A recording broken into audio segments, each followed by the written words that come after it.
In this video, I'm going to show you how you can connect Zoom in Slack Workspace.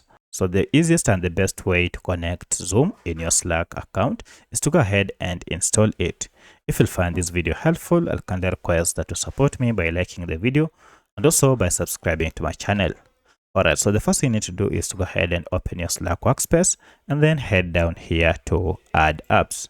From this, you'll be able to see a list of recommended apps here, and as you can see, we have Zoom is available.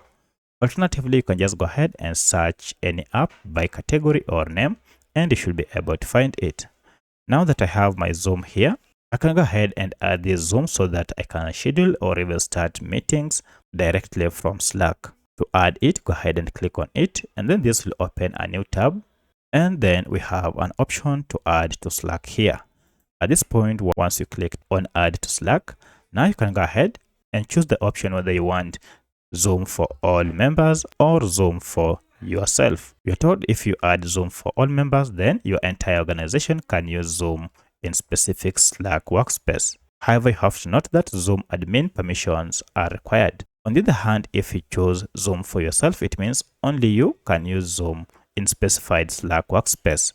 And another note is that Zoom admin approval is required to add this app. So if you're not an admin, you'll not be able to add it and you'll need authorization. For my case, I want to install Zoom for all members, and therefore I just click on add under it.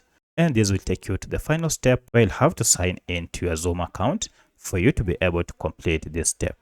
Once you have added, now if you go under activities here, you should be able to see all the apps that you'll have added to Slack. So that's how you can add Zoom to Slack. If you have any other question, kindly let me know in the comment section. Otherwise, thanks for watching and let's meet in the next video.